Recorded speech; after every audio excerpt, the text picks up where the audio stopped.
mama w'abana bawe Anita Pendo nicyo wamubwira nonaha? Icyo namubwira, ndamwubaha nka mama w'abana banjye. Ubuzima ni ishuri, ni ishuri, ni urugendo rurerure kandi rutajya rubasha guhagarara. Ruhagarara nyine iyo umwuka nyine y'agatima katagitera. Ariko ntekereza ko ubuzima tubamo hano kuri iyi si cyambere no guca bugufi, kabana n'abantu neza.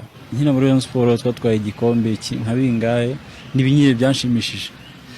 No muri kariyeri yanjye hazagamo abantu bakuru baturutse muri Congo, Uganda, Tanzania, ibihugu bitandukanye na Brazil. Icyo gihe abakinnyi barazaga bakaza hano bagakina.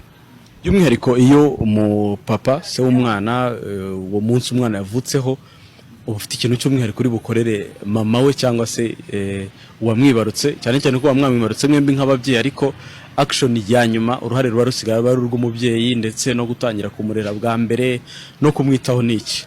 Mama w'abana Anita Pendo wamubwiye iki? Oya, urumva umuntu amaze kwibaruka ari aho ngaho arananiwe.